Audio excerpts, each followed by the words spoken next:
दिवाळी म्हटलं की गोडधोड, दिवे आणि शुभेच्छांचं वातावरण. पण राजकारणातली ही गोडी खरंच मनापासून असते का, की ती सत्तेच्या खेळाचा एक भाग असते? प्रत्येक वर्षी काही नेते मिठाईचे डबे, फराळाचे कार्यक्रम किंवा खास दिवाळी भेटी देताना दिसतात.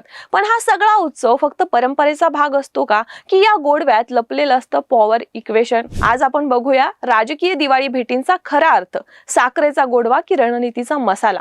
दिवाळीच्या काळात राजकारणी एकमेकांना शुभेच्छा देताना, भेटायला जाताना दिसतात. पण त्या भेटी म्हणजे फक्त सौजन्य नाहीयेत, त्या म्हणजे भविष्यातल्या राजकीय समीकरणांचं बीज. एखादा नेता विरोधकांच्या घरी गेला तर लगेच चर्चेचं वादळ उठतं. नवसमीकरण, युतीचा इशारा असं विचारलं जातं, कारण या भेटी लोकांच्या मनात संकेत निर्माण करतात. या काळात राजकारणी सोशल मीडियावर शुभेच्छा देतात, फराळाचे फोटो टाकतात. हे सगळं पब्लिक परसेप्शन सांभाळण्याचं साधन असतं. दिवाळीच्या प्रकाशात ते आपली प्रतिमा स्नेहाळ आणि जनतेच्या जवळची दाखवतात. पण त्यामागं अनेकदा असतं पुढील निवडणुकीचं गणित. खरं सांगायचं तर या राजकीय मिठाईत साखरेसोबत थोडं राजकारण मिसळलेलं असतंच. काही भेटी खरंच नात्यांमधून होतात, पण काही भेटी सत्तेच्या रणनीतीतून तयार होतात. कारण भारतीय राजकारणात दिवाळी ही फक्त प्रकाशाची नाहीये, तर ती सॉफ्ट पॉलिटिक्स सीझन असते, जिथं लाडवांमागे युतीचं बीज लपलेलं असतं आणि फराळाच्या फोटोंमधून पुढील राजकीय समीकरण तयार होत असतात. म्हणून पुढच्या वेळी एखाद्या नेत्याचा दिवाळी फराळ कार्यक्रम पाहिला